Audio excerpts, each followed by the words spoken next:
So moving ahead with the next session, just before Sarfaraz takes, you come on the stage. So this is more of a patriotic, I think, right, Sarfaraz? More of a patriotic. So just few lines. जब तुम शहीद हुए थे तो ना जाने कैसी तुम्हारी माँ सोई होगी.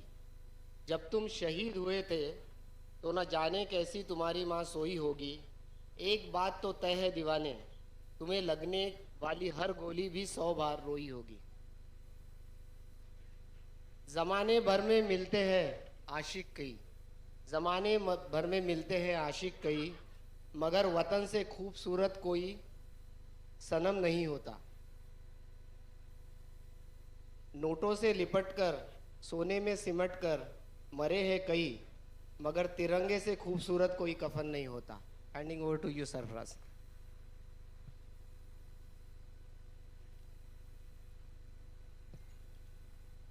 Good afternoon ladies and gentleman. डर मुझे भी लगा था फासला देखकर, डर मुझे भी लगा था फासला देखकर, पर मैं बढ़ता गया रास्ता देखकर. खुद ब खुद मेरे करीब आती गई मंजिल मेरी मेरा हौसला देखकर. ये शेर बयान करते हैं उस व्यक्ति को जिसका परिचय आप लोगों के सामने प्रस्तुत करने का सौभाग्य मुझे मिला है.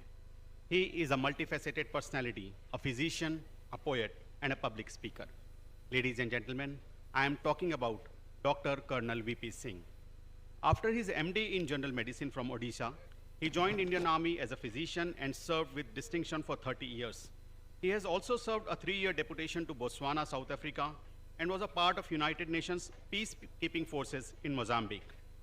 He has also served as Professor of Medicine at the prestigious AFMC Pune. Presently, he is Professor of Medicine at Bharati Vidyapeeth Medical College, Pune. This soldier physician is associated with Hindi literature in various capacities for last 20 years. He has taken part in more than 2,500 Kavi Sammilans and Mushairas. He has been reciting from the Red Fort in New Delhi for last more than 20 years during the National Kavi Sammelan on the eve of Republic Day. His most famous solo presentation is Ek Sham Shahidon Ke Naam, Zara Yaad Karo Qurbani. This program has been presented right from the Rashtrapati Bhavan to the actively serving soldiers on the border on several occasions. Doctor colonel VP Singh द्वारा लिखित हिंदी कविताओं का संग्रह किताब के रूप में प्रकाशित हो चुका है. These published collections of poems are बूंद बूंद की प्यास, शब्द शक्ति को बचाना है, अंधेरों के पार, शब्द यात्रा and रक्तांजलि. This book Raktanjali was released by the then Prime Minister of India, Shri Atal Bihari Vajpayee ji, on 26 July 2001 on the occasion of first Kargil Vijay Divas. Dr. Colonel V.P. Singh is a gifted orator. He has the honor of being the keynote speaker in various national and international conferences on various medical and allied topics. He has been speaking to corporate trainees and other students all over the country on various soft skills like communication skills, personality development, time management, stress management, and emotional quotient. Hindi भाषा की सेवाओं के लिए doctor colonel VP Singh को विभिन्न संगठनों द्वारा सम्मानित किया जा चुका है. He is the recipient of Sahitya Sammelan Samman by Hindi academy Prayag, Sahitya Samman by UP government during 125th anniversary of UP assembly, Nirala Samman by Bharatiya Parishad Unnao and Rashtrachet Brajendra Awasthi Samman at Badaun. Ladies and gentleman, I welcome doctor colonel VP Singh with these words कि तेरी हस्ती से तेरे किरदार से खुशबू आए, तेरी हस्ती से तेरे किरदार से खुशबू आए, तू जो बोले तो तेरी बात से खुशबू आए, जिस भी महफिल में होता है तेरे नाम का जिक्र, उन दरीचों से दरो दीवार से खुशबू आए, दरो दीवार से खुशबू आए.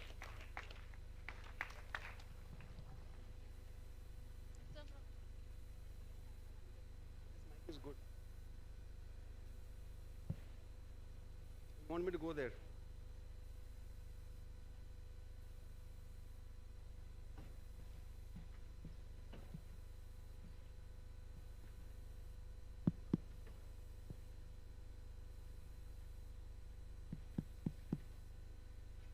Can you hear me?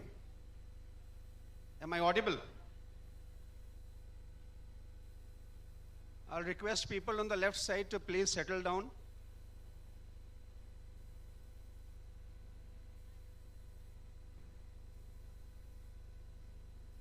मैं देश और शहीदों के गीत गाता हूं, और इसलिए मैं चाहता हूं कि जो भी समय मुझे मिला है, अगर आप लोग आराम से सुन सकें, एक इबादत की तरह, क्योंकि मैं मंत्र की तरह पढ़ता हूं, आप पूजा की तरह सुनने की कोशिश कीजिए। अगर इस तरह की आवाजें आती रहेंगी तो मेरे लिए सुनाना बहुत मुश्किल है, और मैं ऐसे माहौल में नहीं सुनाता।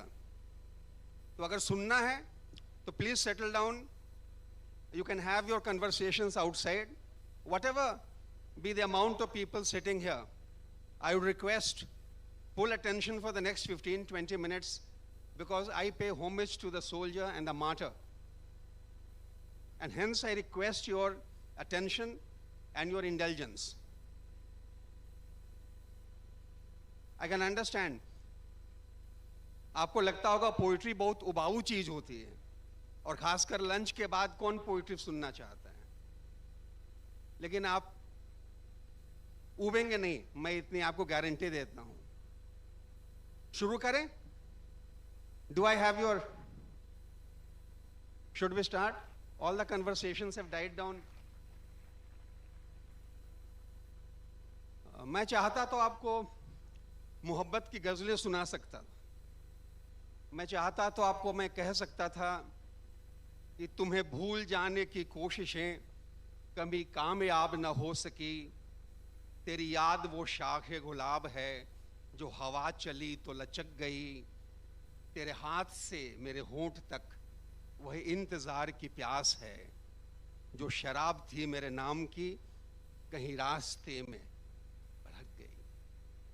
मैं चाहता तो आपको ये कह सकता था कि रात लहरा के चली है मुझे बादल कर दो, रात लहरा के चली है मुझे बादल कर दो, तुम मुझे रात का जलता हुआ जंगल कर दो, तुम अगर छोड़ के जाओगी तो मर जाऊंगा, यूं करो जाने से पहले मुझे पागल कर दो।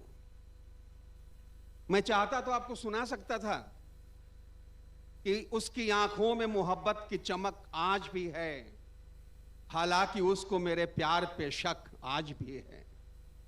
उसकी आंखों में मोहब्बत की चमक आज भी है, हालांकि उसको मेरे प्यार पे शक आज भी है। और नाव में बैठ के धोए थे कभी पांव उसने, सारे तालाब में मेहंदी की महक आज भी है। मैं चाहता तो ये सब सुना सकता था, लेकिन मैं नहीं सुनाना चाहता हूं। मैं आपको उसकी कहानी सुनाना चाहता हूं जो नागपुर से बहुत दूर कहीं सरहद पर खड़े होकर कहा करता था कि मैं भारत का एक सिपाही, इतना बस मेरा परिचय है, जान हथेली पर रखता हूं, मुझको नहीं किसी का भय है, जहां जहां तक उड़े तिरंगा वहां वहां तक घर मेरा है, और जब तक ये झंडा ऊंचा है तब तक ऊंचा सर मेरा है। जब तक ये झंडा ऊंचा है तब तक ऊंचा सर मेरा है। देह मिट्टी की, मेरा मस्तिष्क इस परिवेश का है, धमनियों में दौड़ता फिरता हुआ ये रक्त मेरे देश का है। बंधनों के मोह सारे आज पीछे छोड़ आया, हर घड़ी संकल्प की है, हर कदम आदेश का है। और क्या मिला हमने कभी सोचा नहीं, देश को अपना लहू हमने दिया। लोग जीते हैं डरे सहमे हुए, मौत से आंखें मिला हमने जिया। गणित में विश्वास हम करते नहीं, काम पूरे जोश से हमने किया। और लोग अमृत जांच कर पीते जहां, जहर तक हमने बिना पूछे पिया। क्या मिला हमने कभी सोचा नहीं। इतनी आधी आधी अधूरी तालियां, मैं तो मानता हूं कि हिंदुस्तान के लोग अगर अच्छी तरह से ताली बजा दें तो पाकिस्तान कहीं उड़ जाए।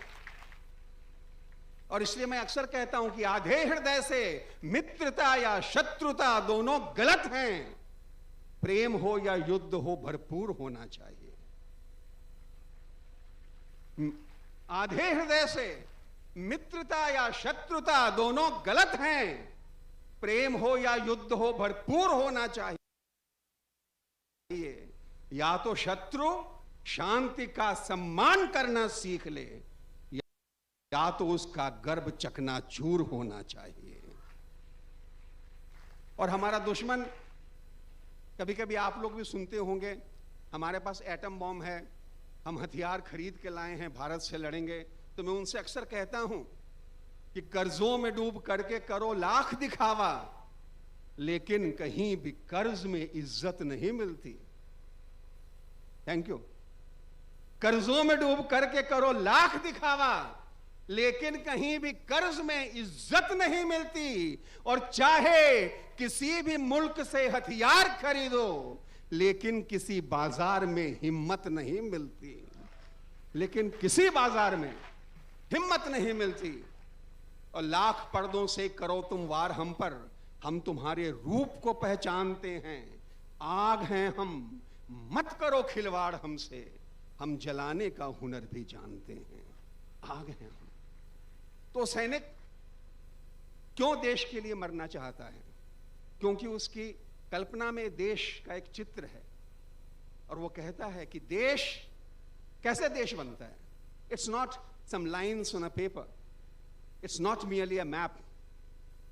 मेरा देश मेरी मां का आंचल है, मेरा देश मेरी पत्नी की मांग का सिंदूर है, मेरा देश मेरी बहन की हाथ में बांधी हुई राखी की वो पतली सी सुतली है जो हम दोनों को जीवन भर के लिए बांधती है।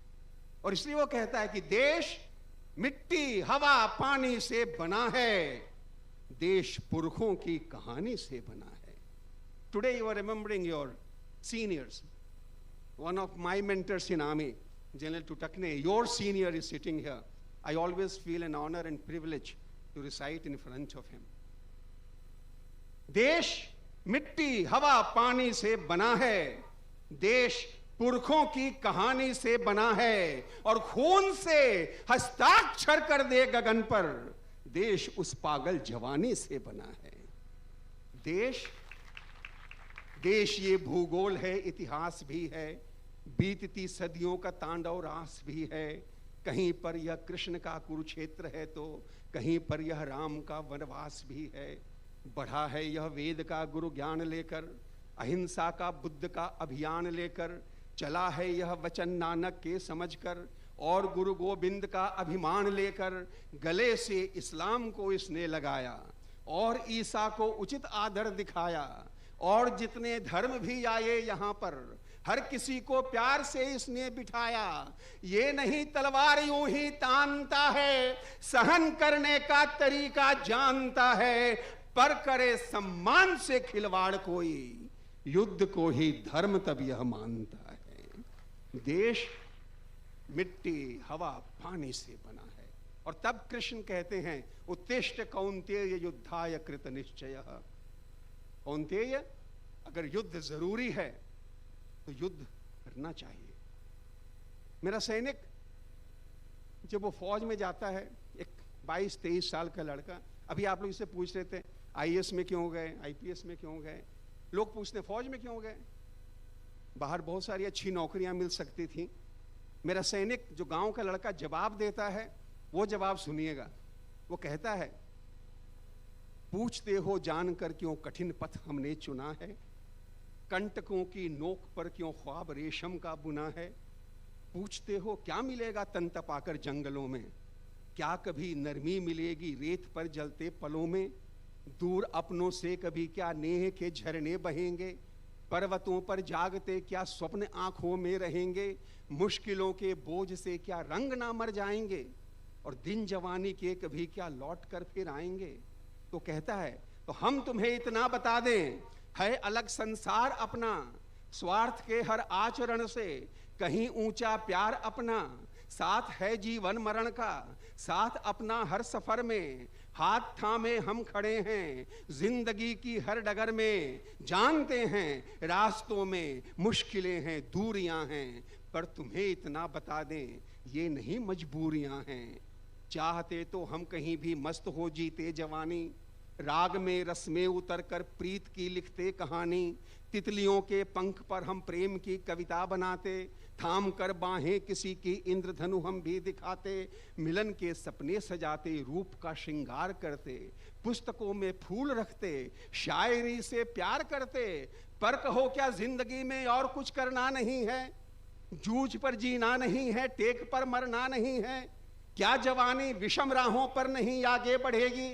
क्या नहीं बलिदान देगी? क्या नहीं बढ़कर लड़ेगी? क्या अलग बैठी रहेगी घरों में अनुराग बनकर? क्या नहीं वह जला देगी दुश्मनों को आग बनकर? क्या जवानी व्यर्थ होगी महफिलों में मस्तियों में? क्या नहीं राहत बनेगी जल रही इन बस्तियों में? क्या जवानी के लिए बस आशिकी का गान होगा? क्या नहीं उसके लिए कर्तव्य का अभिमान होगा? फूल बनकर प्रियतमा के केश में रहना सरल है, धार की बहती दिशा में तैरना बहना सरल है, कर्तव्य से आंखें चुराकर भाग जाना पर कठिन है, राष्ट्रहित में प्राण की बाजी लगाना पर कठिन है, राष्ट्रहित में प्राण की बाजी लगाना। क्या जवानी कायरों सा मुंह छिपा चलती रहेगी और क्या आंचल बढ़ाकर दया पर पलती रहेगी? क्या जवानी कठिन घड़ियों से नहीं दो चार होगी? क्या नहीं वो त्याग का उत्सर्ग का आधार होगी? व्यर्थ है यौवन अगर वह देश के ना काम आए, व्यर्थ वह पुरुषार्थ जो ना राष्ट्र पर मस्तक चढ़ाए। इसलिए हम तिरंगे को थाम कर आगे खड़े हैं, इसलिए हम दूर अपनों से वहां जाकर पड़े हैं, इसलिए हम देश के ही नाम पर आगे बढ़े हैं, इसलिए हम दुश्मनों के द्वार तक जाकर लड़े हैं, क्योंकि कर्ज माटी का चुकाने का यही एक रास्ता है। वतन के संतान हम, अपना वतन से वास्ता है, और जब जवानी में भरा अंगार होगा तब जवानी का सही श्रृंगार होगा। जवानी कपड़ों से नहीं सजती है, जवानी कीमती पोशाक से नहीं सजती है। जब जवानी में भरा अंगार होगा, for how can a man die better than fighting fearful odds for the ashes of his fathers and the temple of his gods? क्या है जवानी? जब जवानी में भरा अंगार होगा तब जवानी का सही श्रृंगार होगा, और जी सके जो मौत से आगे निकलकर उस जवानी से सभी को प्यार होगा। जी सके जो मौत से आगे निकलकर उस जवानी से सभी को प्यार होगा। आपकी तालियां खाने के बाद शुगर लेवल जैसे जैसे कम होते जाता है, नहीं मैं तालियों की मांग इसलिए नहीं करता क्योंकि आवश्यकता है, क्योंकि मुझे लगे कि आप मेरे साथ जुड़े हुए हैं और एक सैनिक की कहानी सुन रहे हैं। वरना मुझे लगेगा कि आप अपनी अपनी मोबाइल्स पर किसी को कोई मैसेज भेज रहे हैं। वो मैसेज ज़रूरी नहीं है, वो मैसेज बाद में भी भेजा जा सकता है, लेकिन एक जवान की कहानी सुनना बहुत ज़रूरी है। अभी कुछ दिन पहले पाकिस्तान के फॉरेन मिनिस्टर ने कहा हमारे पास 100 ग्राम्स के बॉम्ब हैं, हम कभी भी इंडिया पर डाल सकते हैं। तब मैंने उनसे कहा था कि अनर्गल प्रलाप करके क्या बताना चाहते हो?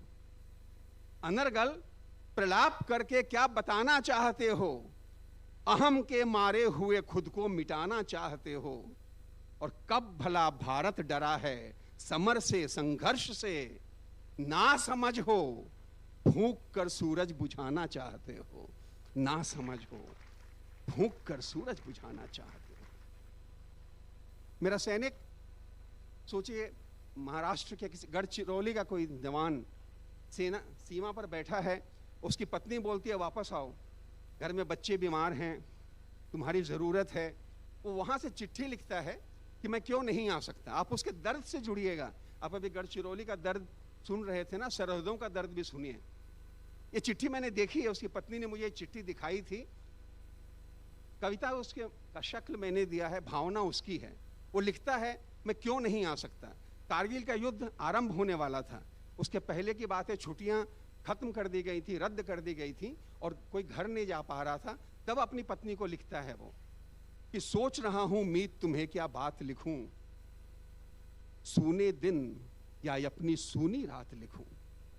आंखों के आगे फैली हैं सीमाएं, गंध लिए बारूद पड़ी है पाँव में, तैर रही खामोश फजा में कुछ चीखें, लगता है फिर खून बहा है गांवों में, रह रह कर अंगार उगलती बंदूकें, आग लगी है केसर की हर क्यारी में, दूर दूर तक फसल उगी है नफरत की, हर सपना है मरने की तैयारी में, बर्बादी की ये तो कुछ तस्वीरें हैं, किन शब्दों में ये बिगड़े हालात लिखूं, सोच रहा हूं मीत तुम्हें क्या बात लिखूं। आज जवानी इंद्रधनुष कैसे देखे, मैं चाहता हूं कि मैं घर आऊं और तुम्हारी उंगली पकड़कर तुम्हें इंद्रधनुष दिखाऊं, लेकिन आज जवानी इंद्रधनुष कैसे देखे।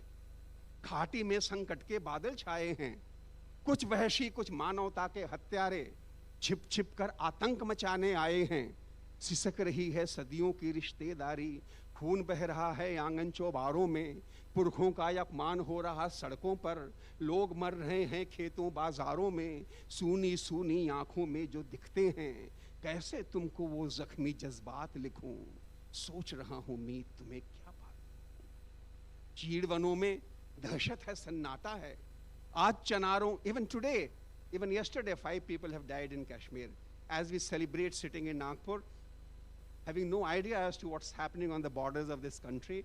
Our sons are dying there. चीड़वनों में दहशत है, सन्नाटा है, आज चनारों की रंगत मुरझाई है, झील उदासी के सागर में डूबी है, आज शिकारों में खामोशी छाई है, झेलम के तट जाने क्या क्या देख रहे, झुलस गई अपनी फूलों की शहजादी, और जिसे जमी का स्वर्ग यहां सब कहते थे, उस वादी की यह कैसी है बर्बादी। काश्मीर चुपचाप सभी कुछ देख रहा, कैसे उसके सीने के आघात लिखूं, सोच रहा हूं मीत तुम्हें क्या बात लिखूं। और अभी अभी कुछ शांत पड़ी गोली बारी, ऐसे में यह पत्र तुम्हारा है। Those were the pre-mobile days when the mobiles were not available on the border areas, when even letters used to come after months.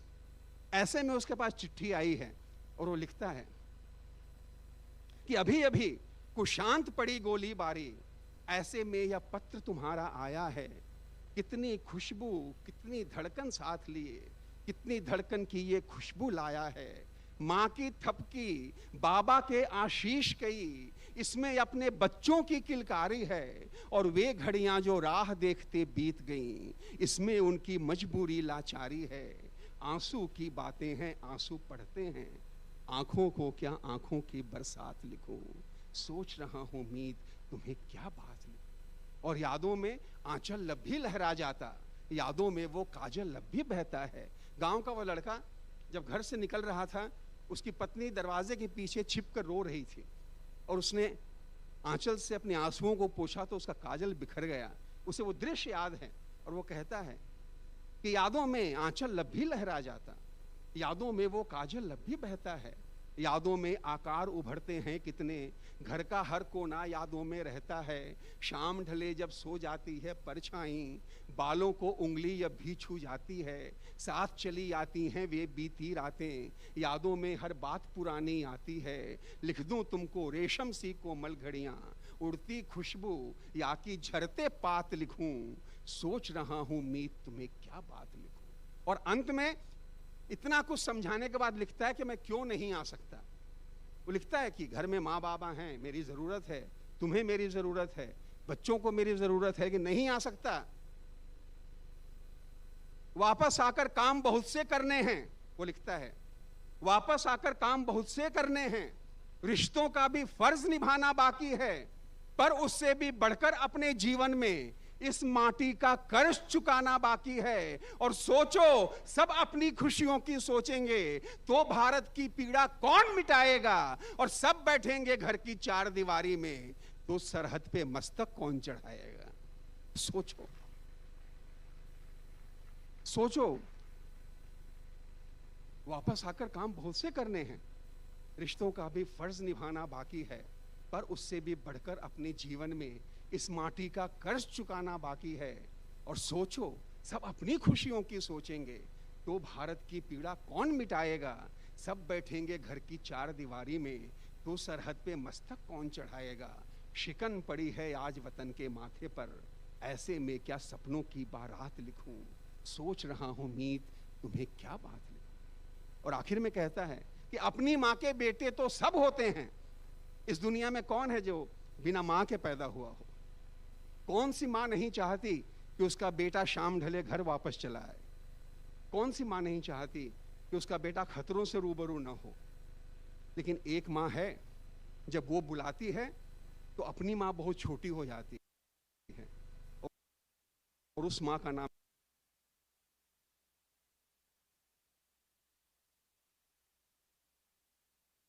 है भारत मां। एक सैनिक को जब भारत मां बुलाती है तो वो कहता है कि अपनी मां के बेटे तो सब होते हैं, हम धरती के बेटे हैं तैनात हां। अपनी मां के बेटे तो सब होते हैं, हम धरती के बेटे हैं तैनात यहां। अपने हक की बातें तो सब करते हैं, भारत माता की होती है बात यहां। कुछ तो है जो हमें खींच कर लाई है, हम स्वेच्छा से प्राण लुटाने आए हैं। साथ हमारे यह नन्हा सा जीवन है, हंसते हंसते भेंट चढ़ाने आए हैं, और शपथ उठाई है कर्तव्य निभाने की। इस माटी को प्राणों की सौगात लिखूं, सोच रहा हूं मीत तुम्हें क्या बात लिखूं, लंबे दिन या ये अपनी सोनी रातें। और तब कारगिल का युद्ध शुरू होता है। 25, 26, 22, 23 साल के लड़के घर से निकल पड़ते हैं। लगता है पूरा देश उन्हें कहता है कि उठो उठो वीर उठो, अंधकार चीर उठो, मातृभूमि सीमा पे हो रही अधीर उठो। उठो बनो रौद्र प्रखर, कांप उठे तुंग शिखर, दिशा दिशा सिहर सिहर, शत्रु गिरे बिखर बिखर। उठो बनो तेज ज्वार, करो वेग से प्रहार, हो सदा अचूक वार, शत्रु का लो सिर उतार। शक्ति पुंज बनो ज्वाल, बनो बनो महाकाल, रक्त में भरो युबाल, प्राप्त करो विजय माल। उठो भरो गर्व उठो, रक्त का है पर्व उठो, रक्त का गुलाल आज रक्त का अबीर उठो। उठो वीर उठो, सामने है चक्रव्यूह, तोड़ तोड़ कर बढ़ो।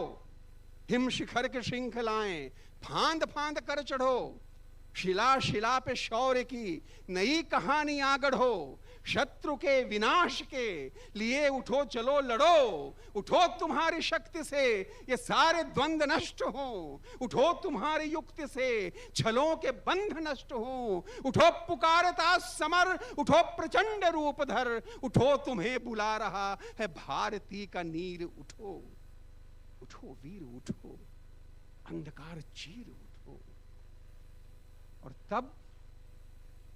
और तब हर वो 22-23 साल का नौजवान 535 या 550 बच्चों ने आहुतियां दी थी कारगिल के युद्ध में। उसमें अधिकांश 23-24 वर्ष के थे।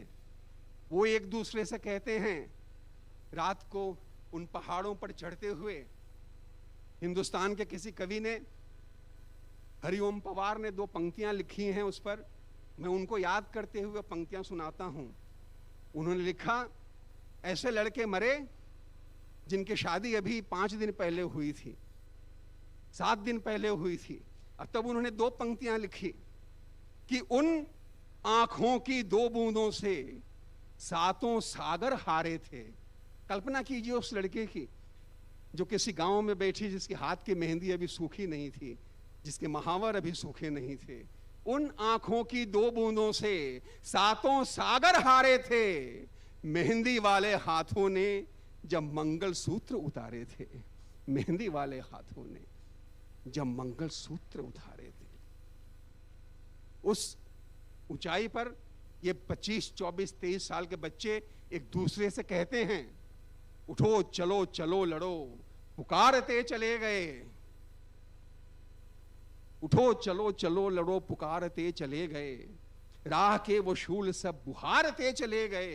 वो हर मुहिम में प्राण प्रण से जीतते रहे सदा, समक्ष उनके शत्रु सारे हारते चले गए। सिंह थे वे सिंह से दहाड़ते चले गए, शौर्य पुत्र शत्रु वक्ष फाड़ते चले गए। समर समर प्रवंचना के व्यूह सारे तोड़कर अभय बने विजय ध्वजाएं गाड़ते चले गए।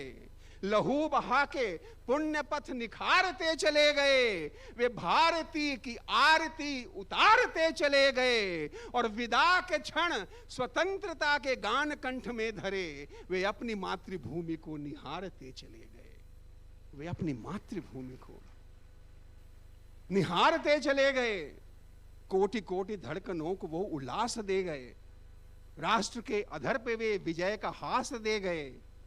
क्या हुआ कि उनके कुछ घरों के दीप बुझ गए, भेद कर तिमिर के मेघ वे प्रकाश दे गए।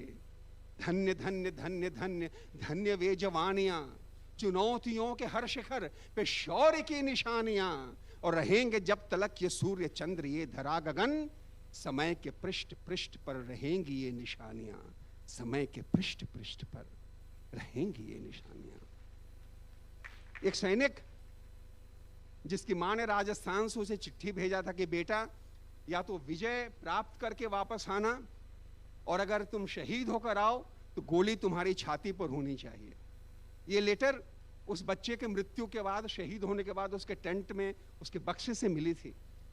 मुझे लगा उस बच्चे ने अंतिम क्षणों में अपनी मां से क्या कहा होगा। मुझे लगा उसने कहा, मां मुझको है सबक याद जो तुमने मुझे सिखाकर भेजा, और विदा मांगता उससे पहले तुमने तिलक लगाकर भेजा। मां मुझको है सबक याद जो तुमने मुझे सिखाकर भेजा, विदा मांगता उससे पहले तुमने तिलक लगाकर भेजा, और कहा कि जा बेटा तू विजय प्राप्त कर वापस आना, माटी की मर्यादा रखना या फिर माटी में मिल जाना। माटी की मर्यादा रखना या फिर माटी में मिल जाना। तुमने जो सिखलाई मुझको उसी राह को अपनाया हूं, दुश्मन का पीछा करते मैं कितनी दूर निकल आया हूं।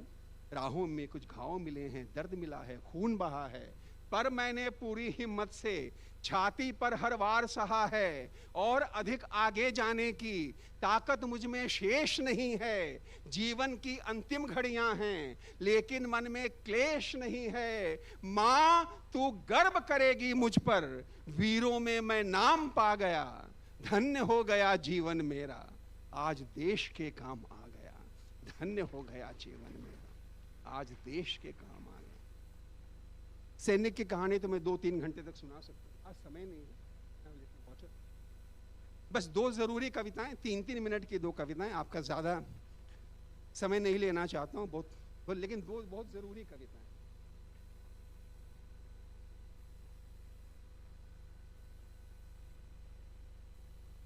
भारत की सरहद की आप चिंता मत करें, भारत का सैनिक सरहद को संभाल लेगा। वो तो कहता है दुश्मन से कि जब भी आओगे सीमा पर इस धरती का वीर मिलेगा। हम भाड़े के सैनिक लाकर नहीं लड़ते, हमारी माओं की गर्भ में इतनी शक्ति है जो ऐसे बच्चों को पैदा कर सकती हैं जो जाकर देश के लिए सरहद पर शहीद हो जाएं। ये शिवाजी का प्रांत है, इसलिए और भी जरूरी है मुझे कहना। तो उसकी चिंता नहीं है। वहां खड़ा हुआ तो सैनिक कहता है कि जब भी आओगे सीमा पर इस धरती का वीर मिलेगा, बलिदानों की लहर सजाए झेलम का हर तीर मिलेगा। 48, 65, 71 और कारगिल याद करो, भारत के बेटों के होते कभी नहीं कश्मीर मिलेगा। भारत के बेटों के होते कभी नहीं कश्मीर मिलेगा। चिंता है देश के अंदर जो दरारें पड़ रही हैं। ये देश किसका है? जो भी इस देश को अपनी मां मानता है, ये देश हम सबका है, जिसने भी यहां पर जन्म लिया। इसलिए एक बहुत जरूरी कविता सुनाता हूं।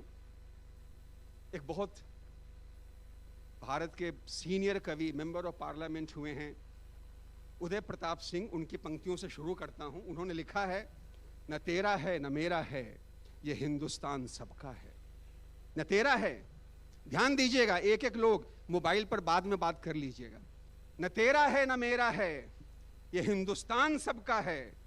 नहीं समझी गई ये बात तो नुकसान सबका है। जो इसमें मिल गई नदियां वो दिखलाई नहीं देती, महासागर बनाने में मगर एहसान सबका है। किसका किसका एहसान है, कौन कौन इस देश के नाम मनता है, थोड़ी सी सुन लीजिएगा इस कविता को तो बड़ी गुजारिश होगी। कितना लंबा इतिहास है ये, कौन कौन किसके किसके नाम से हिंदुस्तान जाना जाता है दुनिया में। कितना लंबा इतिहास है ये, सारे देशों में खास है ये। गंगा जमुना की धारा है, ऐसा ये देश हमारा है। ये देश राम का कान्हा का, ये देश शिवा का राणा का, नानक अशोक ये महावीर, विक्रमादित्य सम्राट धीर, ये बुद्ध आदि शंकर का है। ये चंद्रगुप्त अकबर का है, बहादुर शाह जफर का है, आजाद चंद्रशेखर का है, ये पृथ्वीराज चौहान का है, सैनिक का है, सुल्तान का है, ऊधम बिस्मिल की ज्वाला है, ये तो सुभाष एक जिंदा इनकलाब है, ये अब्दुल कलाम का ख्वाब है, ये एक जिंदा इनकलाब है, ये एक जिंदा इनकलाब है, ये अब्दुल कलाम का ख्वाब है, ये देश रफी के गानों का, ये देश लता की तानों का। हमारे मंदिरों में जो सबसे अच्छे सुबह भजन बजते हैं ना, उसमें से कम 6 भजन ऐसे हैं जिन्हें शकील बदायूनी ने लिखा है, नौशाद ने जिसकी म्यूजिक दी है और मोहम्मद रफ़ी ने गाया है। इसलिए कहना चाहता हूँ, ये देश रफ़ी के गानों का, ये देश रफ़ी के गानों का, ये देश लता की तानों का, जाकिर हुसैन के थापों का, डागर के ध्रुपद आलापों का, ये रविशंकर का है सितार, विरजू के कत्थक का श्रृंगार, ये अमजद खां का है सरोद, अल्लाउद्दीन का राग बोध, ये भीमसेन जोशी का स्वर, ये भतखंडे ये पौलुष्कर, बांसुरी बजाता रसिया है, ये हरिप्रसाद चौरसिया है। किसका है ये देश? किसका है ये देश? ये देश रफ़ी के गानों का, ये देश लता के तानों का, जाकिर हुसैन के थापों का, डागर के ध्रुपद आलापों का, ये रविशंकर का है सितार, विरजू के कत्थक का श्रृंगार, ये अमजद खां का है सरोद, अल्लाउद्दीन का राग बोध, ये भीमसेन जोशी का स्वर, ये भतखंडे ये पौलुष्कर, बांसुरी बजाता रसिया है, ये हरिप्रसाद चौरसिया है, शिव शर्मा का संतूर है, ये रसरंगों से भरपूर है, ये बिस्मिल्लाह की शहनाई है, मीठी धुन की पुरवाई है, राशिद खां की आवाज है, ये सुल्तान खान जसराज है, ये अमीर फयाज राजन साजन, ये सब हैं इस धरती के धन, क्लासिक गायकी की जान है, ये बड़े गुलाम अली खां है, दुनिया को सरगम की है देन, ये बैजू बाबरा तानसेन, नौशाद अली का गीत है, ये बेगम अख्तर जगजीत है, ये तुलसी है, ये कालिदास, ये गीतों गजलों की मिठास,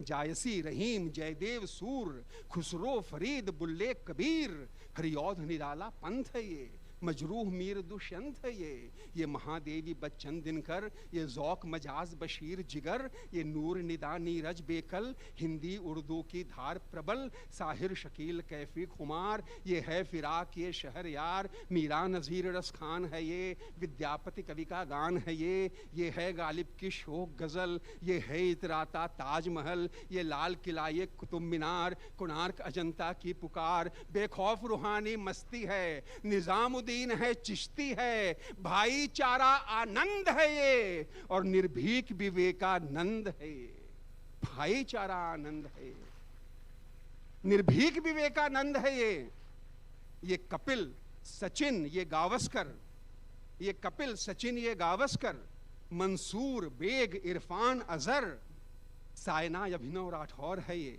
उषा मिल्खा की दौड़ है, ये इकबाल जफर की डी बाबू, ये ध्यानचंद का है जादू, ये मीना है मधुबाला है, नरगिस बैजंती माला है, नूतन है और वहीदा है, हेमा माधुरी फरीदा है, राजेंद्र देव और राज है, ये नसीरुद्दीन बलराज है, ये राजेश ओम महिपाल है, ये महमूद कन्हैया लाल है, ये अमिताभ और सलमान है, ये शाहरुख है आमिर खान है, इरफान ऋतिक रणवीर है, ये सफदर हबीब तनवीर है, ये सत्यजीत आसिफ कमाल, ये बिमल रॉय है बेमिसाल, फनकी महती बसधार है, ये यूसुफ है दिलीप कुमार है, ये यूसुफ है दिलीप कुमार है, ये शैलेंद्र हसन गुलजार है, ये हसरत है जानिसार है, ये खयाम रबी एस.डी. बर्मन, लक्ष्मी प्यारे रहमान मदन, मन्ना मुकेश किशोर तलत, दिलराज सुरैया गीता दत्त, शमशाद मुबारक बेगम है,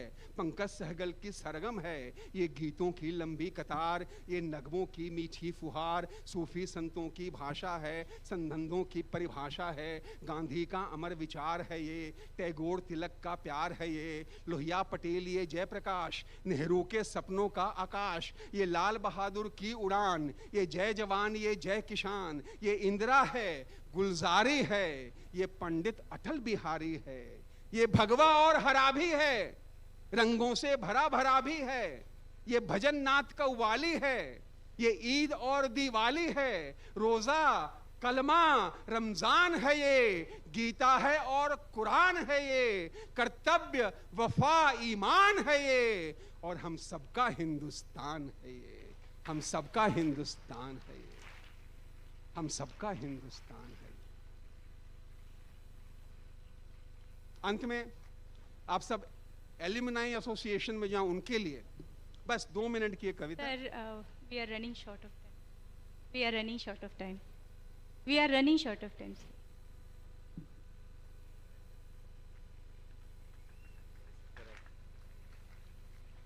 Thank you so much, sir, for your patriotic poems. Through your poems, we could feel the pain of mother, daughter, and sir, please be here. We want to felicitate you. Yes. Thank you, sir. To felicitate him, I invite Dr. Neral, sir.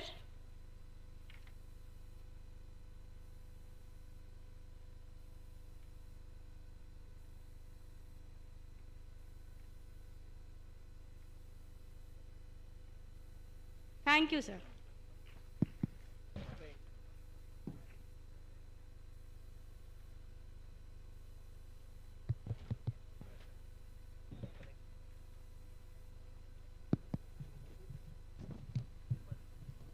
So let us continue with our program. The next is the interview. Now I invite Dr. Chaitanya Shembekar, sir. He is a renowned obstetrician and gynecologist and IVF specialist to conduct the next interview.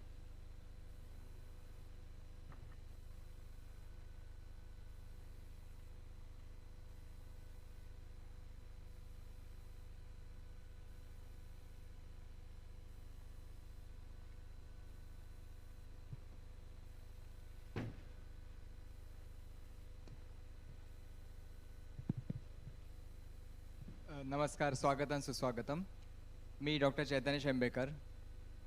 सर्वप्रथम मी doctor Vikas Mahatme यांना मंचावर आमंत्रित करतो. आज आपण त्यांच्याशी गुफ्तगू करणार आहोत. डॉक्टर विकास महात्मे.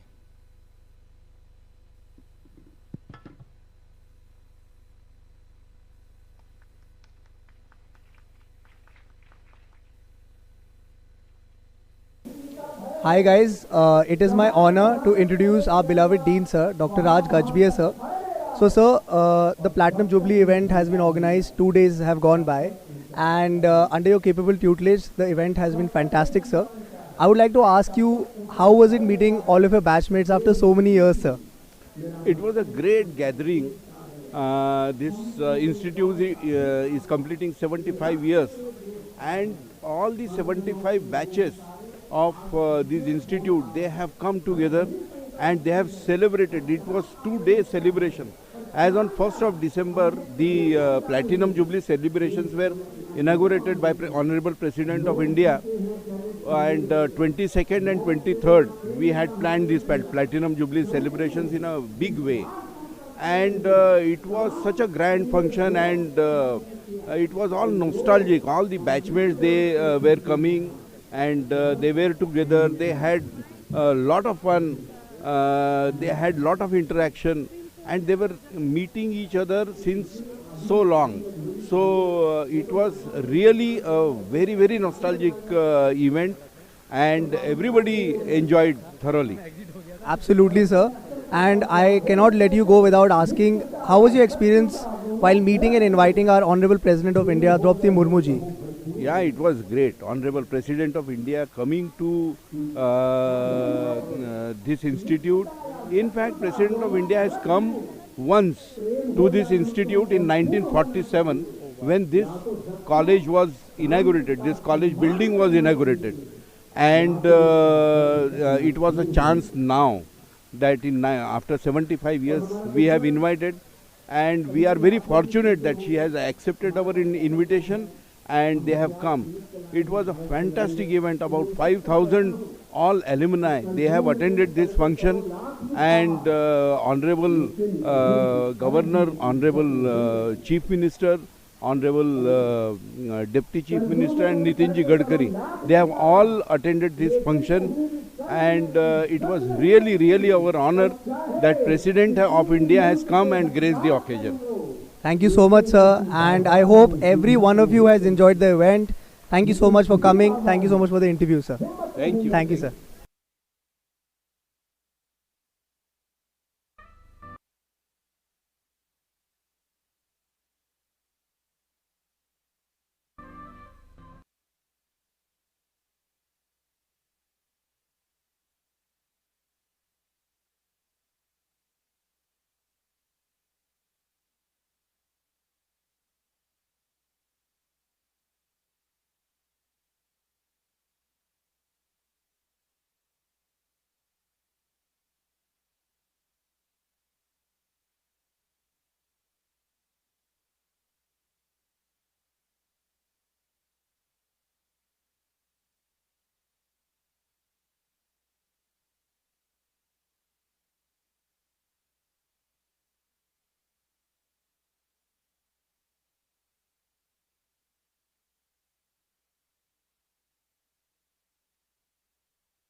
डे आणि तरी नरेंद्र मोदी मनसुख मांडवई आणि JP नड्डा यांना ट्विट केलेलं आणि हा फोटो मला सरांचा मिळाला मनसुख मांडवयाबरोबर सायकलनी राज्यसभेला जातानाचा हा सरांचा फोटो आहे. तर सर मला अधिक तुम्हाला विचारायचं आहे सायकलिंग विषयी. सायकलिंग माझा म्हणजे एक सगळ्यांना सगळं माहितीचं आहे, आपण डॉक्टर्स आहोत त्याच्यामुळे माहितीचा प्रश्न नाही आहे. पण तरी पण मला असं वाटतं की मी जे म्हणतो आणि ॲडिशन टू दॅट बाकीचे जे सगळे आपल्याला माहीत असलेल्या गोष्टी सोडून E@W म्हणजे एक्झरसाइज ॲट वर्क. म्हणजे आता आपण सगळेजण एक्झरसाइज करायला पाहिजे आणि करतो वगैरे, मी पण करतो, बाकीचेही करतात, सगळे फिट आहे. ते पॉलिटिशियन्ससारखं नाही आहे, कारण आमचं पॉलिटिशियन्समध्ये जरा प्रॉब्लेम आहेत फिटनेसचे सगळ्यांचे.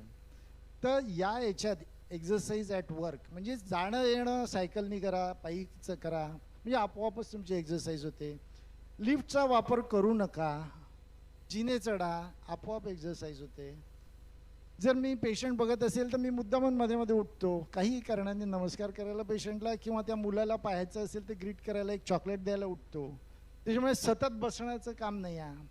नंतर जर डिस्कस दोन मित्रांचं असेल डिस्कशन तर मी म्हणतो चला वॉक करता करता डिस्कस करू. म्हणजे असं ते वेगळं एक्झरसाइज पाहिजेच, मी वाचणार म्हणत, त्याची पुष्कशी आहेत.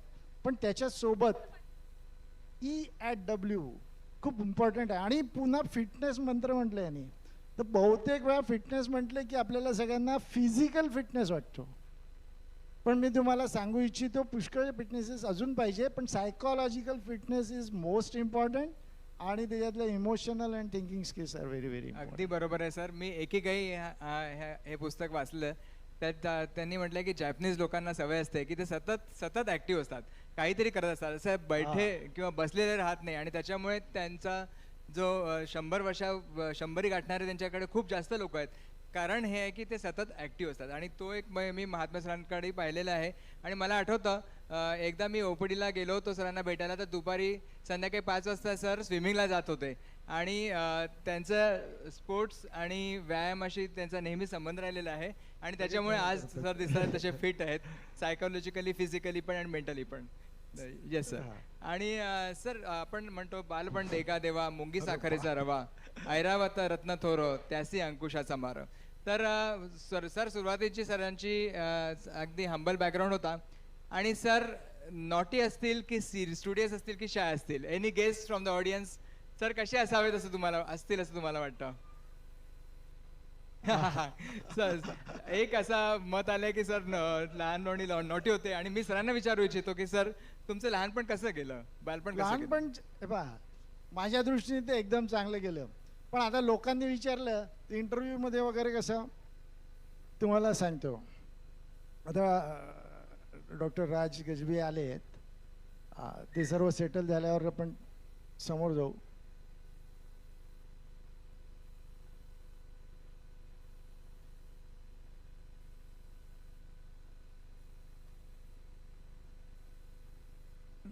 We doctor acknowledge. गजबी तुम्ही पण बसून घ्या म्हणजे आम्ही सुरू ठेवतो.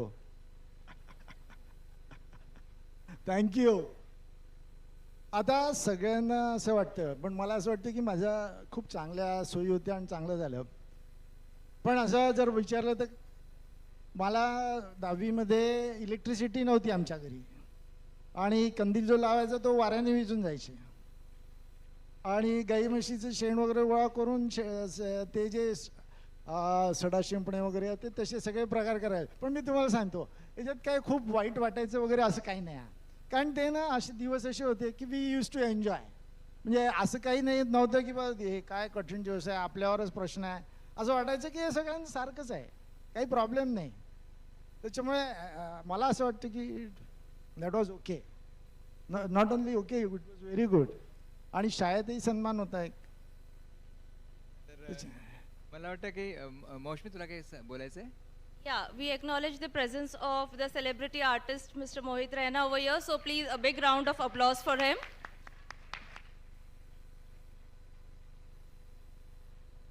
So you can continue for a few minutes. Best days of our life आपले कॉलेजचे दिवस असतात आणि मी एक डायरेक्ट प्रश्न सरांना विचारू इच्छितो. सर, तुम्हाला कॉलेजमध्ये असताना कुठली मुलगी आवडायची का? अरे सुनीता इथे बसून आहे आणि मॅडमच्या समोर तुम्हाला सांगायचं आहे. Yes sir. तुम्ही आता टाळ्या वाजवता, मग माझ्या टकल्यावर केस नाही राहिले, तुम्ही तो पाहिलाय. हे असं तर नाही की पहिले आप में गाडी छूट गई. नाही, मी सगळ्यांना सांगतो तसं सांगतोय. माझी सुनीता ही तिसरी बायको आहे. दुसरी बायको आहे ऑप्थॅल्मॉलॉजी आणि पहिली बायकोच्या शोधात आहे मी अजून. चांगलं उत्तर दिलंय सरांनी. आणि चाय के लिए जैसे टोस्ट होता है वैसे हर एक फ्रेंड जरूरी होता है. So I talk with few of your batchmate sir, doctor Y S Deshpande, doctor C D Joshi, doctor Vijay आणि Anjali Bedekar, and everyone said that he was shy, calm, focused, very good in academics, low profile, honest, modest, sincere, studious and down to earth person. And Dr. Y.S. Deshpande sir said कि I never thought that he will join and he may join politics. पण एक किस्सा त्यांनी मला सांगितला आणि तो किस्सा इंटरेस्टिंग आहे म्हणून मी तुम्हाला सगळ्यांना सांगतो. डॉक्टर मानवटकर नावाचे अॅनाटॉमीला लेक्चरर होते, डेमॉन्स्ट्रेटर होते आणि ते पहिल्या दिवशी आले आणि ते म्हणाले की मला फॉर्मॅलिनची अलर्जी आहे, त्याच्यामुळे मी काही त्या डिसेक्शनच्या टेबलवर तुमच्या येणार नाही, तुम्ही डिसेक्शन स्वतः करा. तर सगळे मुलं खूप मस्ती करत होते, चक्कलच करत होते.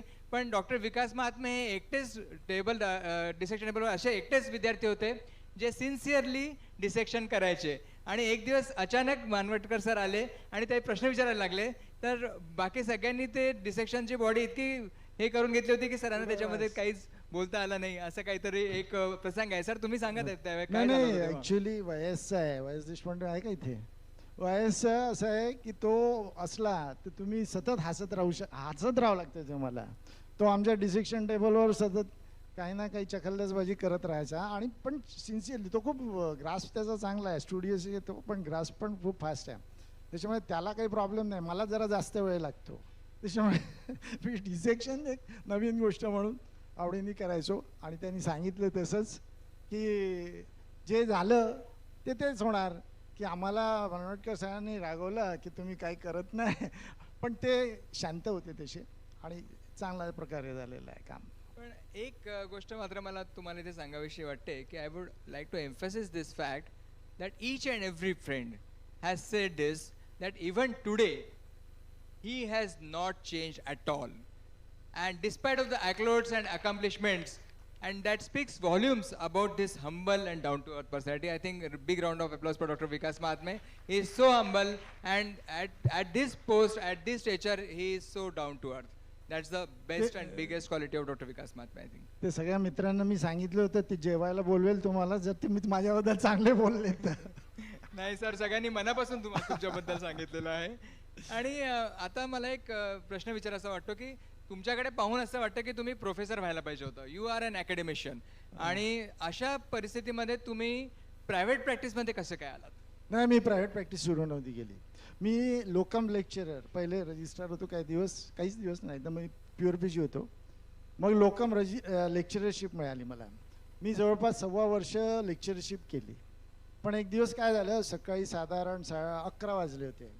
11 वाजता एक MPC सिलेक्टेड कॅन्डिडेट मला लेक्चरर म्हणून जॉईन व्हायचं आहे असं ती ऑर्डर आहे, ती ऑर्डर घेऊन आला. तो कॅन्डिडेट जो आला त्यांनी ऑर्डर सबमिट केल्याबरोबर मला बाहेर. म्हणजे असं झालं की माझे पेशंट जे होते ते मला म्हणायचे की कल तुमने देखा है, आज बुलाया था, आज आप बोल रहे की वो देखेंगे. अचानक झालं असं? हा, एकदम सडनली झालं. आणि मी एका दिवसात बेरोजगार झालो. आता बेरोजगार झाल्यावर दुसरं काय करायचं, तर वडिलांची पण इच्छा होती, बाकीच्यांची इच्छा होती, माझी इच्छा होती. तर मी मग दुसरा पर्याय म्हणजे प्रायव्हेट प्रॅक्टिस. पण प्रायव्हेट प्रॅक्टिसच केली पाहिजे असं नव्हतं. त्याच्यामुळे वेगळं काय करायचं, तर मी सुरुवातही चॅरिटेबल ट्रस्टपासून केली. म्हणजे आय बँक आमची जी होती ती चॅरिटेबल ट्रस्टपासून होते, आणि एक टीम बनवायची या दृष्टिकोनातून ते केलं होतं. हां, तर तसं झालं आहे. आणि आज मी पाहतोय की सरांचा एक वटवृक्ष झालेला आहे, आणि सरांच्या सगळीकडे ब्रांचेस आहेत, आणि त्यांची आय बँक आहे. And I have witness the rise of doctor Vikas Mahatme. I have seen him starting from a single small chamber in Pratap Chhatrapati Nagar area, and then he has branches in various cities. I have seen his passion to establish an iBank. I have seen him traveling places as a faculty. I have seen witness his long OT list, the long queue of patients in OPD. I have seen him as a popular teacher with students coming from all over the world, and his hold in academics and above all social work and charity, and that is Dr. Vikas Mahatme. तर sir, मेहनत करायची आजकाल कोणाची तयारी नसते. मला असं लक्षात आलं की यंग जनरेशनचे जे लोक आहेत त्यांचं असं आहे की ओव्हरनाईट सक्सेस आणि स्टार्टअप पाहिजे असतं. आणि I have seen slow and steady rise of doctor Vikas Mahatme, and slow and steady wins the race. Sir, तुम्ही नवीन जनरेशनला काय सल्ला द्याल किंवा काय मार्गदर्शन कराल? नाही, सल्ला मार्गदर्शन वगैरे नाही. दे आर व्हेरी इंटेलिजंट आणि खूप ग्रास फास्ट असतो, खूप लवकर शिकतात. त्याच्यामुळे सल्ला नाही आहे. आणि देवचं म्हणणं मेहनत करायची तयारी, मला असं वाटतं त्यांची मेहनत करायची पण तयारी असते. फक्त प्रॉब्लेम काही स्किल्सचा आहे त्यांच्या ह्याच्यात. आणि पुष्कळांना असं वाटतं की ते मनी माइंडेड असतात. पण माझं असं म्हणणं आहे की मनी माइंडेड राहणं बिलकुल वाईट नाही. मनी माइंडेडचा फक्त आपण अर्थ घेतला पाहिजे. मला पाहिजे की भारत देश श्रीमंत व्हायला पाहिजे, मला सांगा. आणि भारतातले लोक गरीब असं कसं होऊ शकेल का? त्यातले लोक श्रीमंत. दुसरं तुम्हाला सांगू इच्छितो, आत्ता आपण काही जणांचा सत्कार केला ज्यांनी खूप डोनेशन दिलं, आणि हा प्रोग्राम त्याच्यामुळे झाला. आपण त्यांचा सत्कार केला, ॲप्टली, बरोबर, करेक्टली ते झालं. पण त्यांनी पैसा कमावला म्हणून आपण सत्कार करू शकतो. माझं बेसिक एकच आहे की तुमचं जे हॉस्पिटल आहे आणि घर आहे, तर हॉस्पिटल आणि घर याच्यात सगळ्यात चांगलं तुमचं हॉस्पिटल पाहिजे, त्याच्यानंतर तुमचं घर पाहिजे. ते जर असेल तर मला वाटते मनी अर्निंग वगैरे असायला काहीच हरकत नाही. मुद्दा आहे. हां, म्हणजे we have to earn money to serve people. That is very important. म्हणजे earning is not bad unless and until it is unethical किंवा इलिगल. पण अनएथिकल इलिगल जर नसेल तर earning is a very good thing, आणि we must do it. Otherwise how can we serve the people better? आपण तर तिथेच राहू. Right sir. मला वाटतं ऑर्गनायझर्सला थोडंसं हे होतं. Yeah, sir, we are running short. थोडं Yes, sir, we can take it after the. Or within 5 minutes we'll finish. Okay, sir, please, last question. So we'll go very fast. आम्हाला एक सगळ्यांना उत्सुकता, कारण आम्हाला तर कधी आयुष्यात पद्मश्री मिळणार नाही आहे, आणि सरांना पद्मश्री मिळालं तर मला एक अशी उत्सुकता नेहमी असते की सर काय झालं, कोणाचा फोन येत असतो किंवा कोणाचा फोन तुम्हाला आला होता, आणि तुमच्यासोबत कोणतं, तुमची प्रतिक्रिया काय होती त्यावेळेस? खूप सारे पद्मश्री आहे. पण मी सांगतो, मला फोन आला होम मिनिस्ट्रीतून. त्यांनी म्हटलं आपको पद्मश्री मिल रही है इसमें, और आप स्वीकार करेंगे. आता कोणी असं मला त्यावेळेस तरी वाटत होतं स्वीकार करेंगे हा काही प्रश्न आहे? आणि खरंच हा मिनिस्ट्रीतून प्रश्न आला की असाच आला कोणीतरी केलेला, कारण ते पण असतं. त्याच्यामुळे त्या भीतीपोटी मी कोणाला सांगितलं नाही, कारण तो असा विचारून राहिला जसं ते लग्नात राहिला त्या मुस्लिम लोकांच्या याच्यात की कबूल आहे कबूल आहे कबूल आहे असं 3 वेळा म्हणा, तसं काही नाही. तर त्याच्यामुळे आम्ही कोणाला सांगितलं नाही, मग टीव्हीवर आल्यावर लक्षात आलं. पण हा खरंच प्राऊड मोमेंट आहे आमच्या सगळ्यांसाठी. आणि एक तुम्हाला एक छोटासा प्रश्न विचारावा असं वाटतो. समोर- colonel Rangachari national award and gold medal for best research in ophthalmology. तर असे रिनाऊंड ऑफ्थॅमॉलॉजिस्ट डॉक्टर विकास महात्मे, कुठला टर्निंग पॉईंट तुमच्या आयुष्यात आला की तुम्ही राज्यसभेचे मेंबर्स आणि तुम्ही पॉलिटिक्समध्ये आले? हा टर्निंग पॉईंट समजतो आपण, पण मी सांगतो असं पहिलेपासूनच होतं. मी सांगितलं महात्मा गांधींचे पुस्तक वाचल्यावर की सोशल वर्क मी जे करत होतो ते मला मल्टिप्लाय करता येत नव्हतं, कारण आपला खर्च त्याच्यातच होतो. तर मग पुढे कसं जायचं? ब्रँचेस उघडल्या मी, पण ते पुढे जाता येत नव्हतं. तर मला असं वाटलं की सामाजिक काम वाढवायसाठी हे चांगलं ऑप्शन आहे आणि त्याच्यासाठी मी प्रयत्न केले. आता लोकांना वाटतं ते बाहेरून दिसताना असं वाटतं की ऑटोमॅटिकली मिळालं, पण मी सांगतो मी त्यावेळेस डॉक्टर शोधले की जे मेंबर ऑफ पार्लमेंट आहे किंवा होते. डॉक्टर काब्देंकडे मी एक दिवस, ते अनोळखी माणसं, त्यांच्याकडे गेलो, एक दिवस त्यांच्यासोबत राहिलो, तिथे झोपलो, त्यांच्यासोबत पूर्ण दिवस घालवला आणि मी समजून घेतलं की प्रोसेस कशी असायला पाहिजे. कारण बाकीच्या पॉलिटिशियनचे नैतिकतेचे बरेच प्रश्न असतात आणि मी पहिलेच सांगतो की मी राजनीती म्हणतच नाही शब्द, माझं आहे की लोकनीती, नैतिक लोकनीती आहे. त्याच्यामुळे तसे असलेले डॉक्टर शोधत होतो मी आणि त्यांच्या सोबत राहिलो आणि मग ते हळूहळू स्किल घेतलं आणि फॉर्च्युनेटली, म्हणजे मी असं नाही म्हणत की ते झालं, पण म्हणजे असं ते प्रॉबॅबिलिटी सायन्स आहे, ते काही असं नाही, पण but you have to take efforts. That is my महत्वाचा मुद्दा सरांनी सांगितला. आणि जाता आता एक छोटासा पण अतिशय महत्वाचा प्रश्न. सर, सुनीता मॅडमचं तुमच्या आयुष्यातलं स्थान? अरे बापरे. कारण मी डॉक्टर सुनीता महात्मेंबरोबर काम केलेलं आहे आणि आमची खूप चांगली मैत्री आहे आणि आम्ही मेडिकल कॉलेजमध्येच गायनिक डिपार्टमेंटला सोबत काम केलं आणि मॅडमनी सरांच्या मागे behind every successful man there is a woman, तर सुनीता इज ऑलवेज देयर. तर सर तुम्हाला काय वाटतं? आणि मॅडमचं एक चांगली क्वालिटी सांगा आणि एक काहीतरी असं सांगा की जे तुम्हाला कधी कधी थोडं इरिटेट होतं किंवा आवडत नाही. ती यादी खूप मोठी राहील. नाही, पण तिच्या याच्यात ते चांगले सांगतो. सोशल क्वेश्चन जो आहे तिचं खूपच हाय आहे. मी शाय आहे इकडे आणि तिचं म्हणजे आई असते, कोणालाही जाऊन भेटू शकते, कोणाला जे मनात असेल ते सांगू शकते. मला खूप तयारी करावी लागते, पण तिचं सोशल क्वेश्चन आणि रिलेशनशिप. आता माझं आईशी जास्त पटत नव्हतं, तिचं आईशी जास्त पटत होते. त्या दोघी मिळून माझ्याशी भांडायच्या. म्हणजे आता असा प्रॉब्लेम मला कधीच, म्हणजे मला कधी वाटलंच नाही. मी पुष्कळ वेळा लग्न थोडं डिले त्याच्याचमुळे झालं की घरात खूप भांडणं होतात सासूचे आणि सुनेचे. इथे उलट झालं. मग माझ्या लक्षात आलं उलट पण होऊ शकतं. She had a good relationship with everybody. आम्ही पण पाहिलंय मॅडमचं कर्तृत्व खूप महान आहे. सर, एक शेवटला प्रश्न असा की राजकारणी लोकांना सतत 100-150 लोकांच्या गरड्यात राहायला आवडतं आणि जर लोक नसले तर त्यांना इनसिक्युअर वाटायला लागतं. तुम्हाला काय वाटतं? Are you a family man? तुम्हाला सोशल लाईफ जास्त आवडतं की तुम्हाला कुटुंबियासमवेत गप्पा मारायला जास्त आवडतं? याच्यात कसं आहे, एखाद्याला 2 मुली आहे समजा, त्याला विचारायचं याच्यावर जास्त प्रेम आहे की याच्यावर जास्त प्रेम आहे, असं होत नाही. लाईफमध्ये असं काही नसतं. We need everybody, people around as well as. माझा एक मला जे खूप पाहिजे असतं ते म्हणजे मी एकटा आहे, पुस्तकं आहेत किंवा एकटा स्वतःशीच माझे विचार चालू आहेत, राईट डाऊन करत असेल नसेल तरी पण युक्त्या लढवणे म्हणतो आपण तसं डोक्यातल्या डोक्यात करत राहतो. त्याच्यामुळे ते थोडा वेळ शांततेचा माझ्यासाठी माझ्यासाठी महत्वाचा असला तरी सगळे महत्वाचे आहे. माझी स्पेस पण सगळेच लोक महत्वाचे. आणि सर, ह्या सगळ्या गप्पांमध्ये एक गोष्ट राहून गेली. मेडिकल कॉलेजने आपल्याला खूप काही दिलं, या GMCने आपल्याला खूप काही दिलं. या मेडिकलचा एखादा गमतीदार किस्सा तुम्ही आम्हाला सांगा, जिथून तुम्ही इतकं नाव कमवलं, ज्या संस्थेने तुम्हाला इतकं काही दिलं.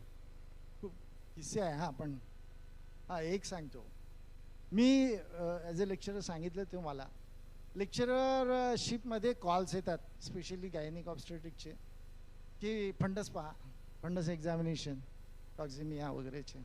ते एक कॉल आला, रजिस्ट्रारनी साईन केलेली होती की आणि मी लेक्चरर, तरी मी गेलो आणि त्याच्यात लिहिलं होतं की प्युपिल्स are already dilated.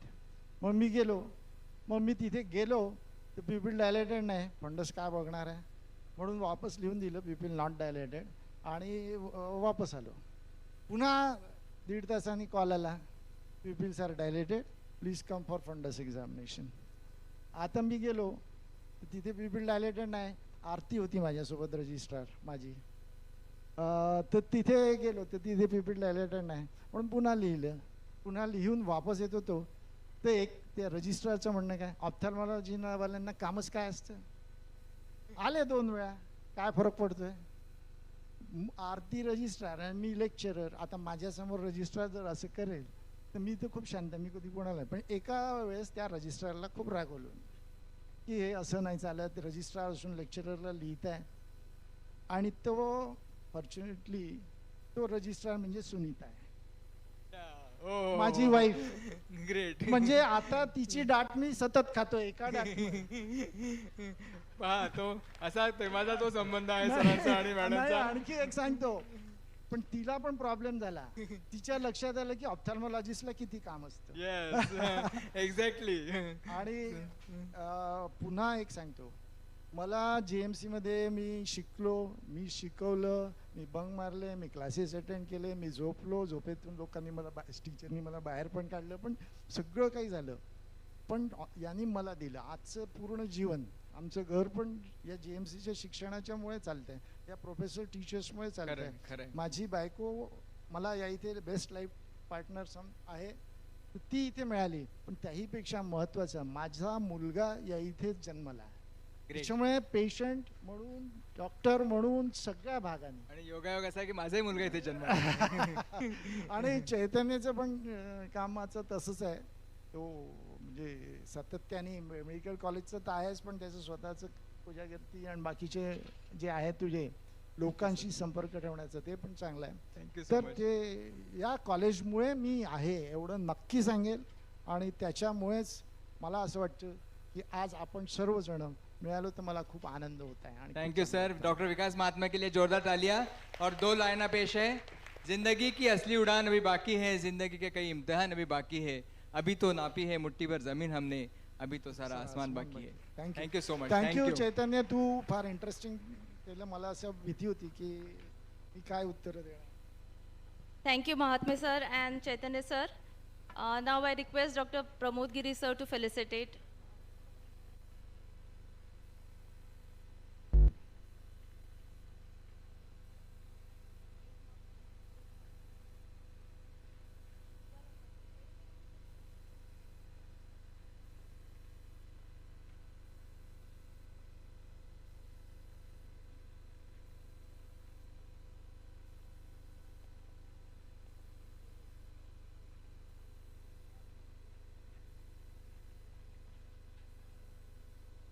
Giri sir, please felicitate Chaitanya sir also.